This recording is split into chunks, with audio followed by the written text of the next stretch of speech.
ever been to church? Would you go if you were invited?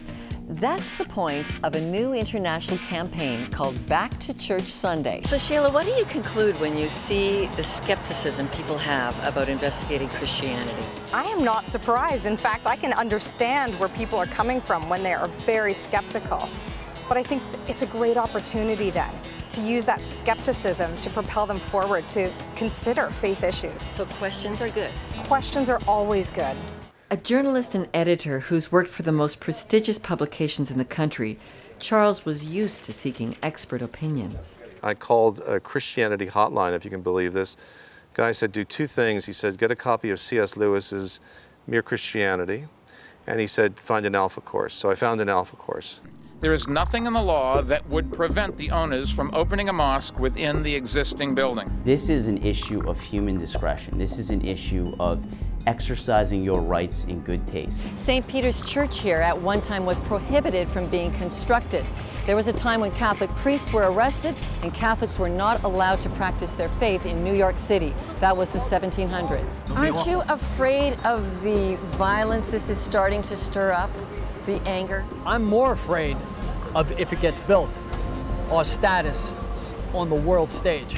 Most of us entered as children, the average age being 13 to 16-year-olds, that someone gets lured into this dark underworld.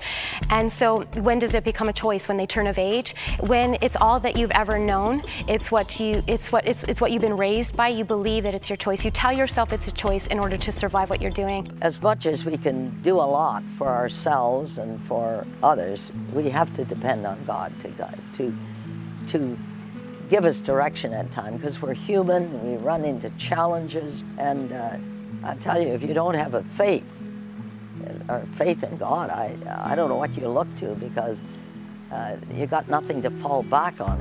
When a nation sends young men and women to war, we need to do it judiciously. Soldiers know when they go overseas that it's dangerous. They accept that. But there's a moral contract with the nation. And the moral contract is if we get hurt, be it physically or mentally, we need to be looked after, and that's the moral contract. 4 years later, Chris has beaten the odds, and his recovery has been inspiring to those in both the medical and military community. Life for the Clote family has returned to a new kind of normal.